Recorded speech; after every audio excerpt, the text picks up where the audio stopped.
afternoon, the sound of the drum can be heard coming from the park outside of APTN headquarters in downtown Winnipeg. The drum circle is the idea of Matthew Davidson, who says the reaction so far has been heartwarming. It's beautiful to see that the simplest thing as just a drumming performance and how much positivity that can bring. But Davidson, who is the co-founder of the Spirit Horse Initiative, has bigger plans to address the concerns with this corner of the city, known as Air Canada Window Park, using an action therapy model. We're going to be boots on the ground, 12 hours a day, 7 days a week, and providing mental health supports, addiction supports, crisis intervention, and it's our hopes that we're going to be able to effectively track those metrics to showcase the effectiveness of the program. Davidson says a primary care paramedic has also offered to work alongside the group to help alleviate the number of calls to Winnipeg Fire Paramedic, who are in the park almost daily. They also want to help combat the sexual exploitation of women that Davidson says is a very serious issue in this area of the downtown.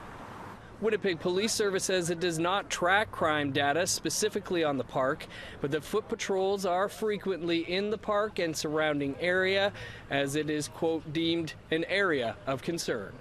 There's a lot of, generational traumas that need some healing, that need some elder support, that need some ceremony. So, it can be dangerous, but I think within this working model, it is something that can be effectively handled in a gentle, nurturing way, just so every person within this, whether they're workers or whether they're just utilizing the park, feels safe and secure. Davidson is taking his approach into a meeting with the city's mayor in the coming weeks. Just last week, a Winnipeg City Councillor came under fire for complaining about, quote, drugged out zombies on Winnipeg streets. He has since apologized. Davidson says people with that mindset need to sit down and have a conversation with the people they think are the so-called zombies. It opens your eyes to how good some people do have it, because we're talking about sexual abuse, we're talking about 60 scoop survivors, residential school survivors. I was taken away when I was young. I was in CFS since I was 5 till I was 18. Teresa Bauer is originally from Pimachikamak Cree Nation in northern Manitoba. For the past few years, she says she's been living on the bench in front of APTN, along with roughly 25 other people who live in the park.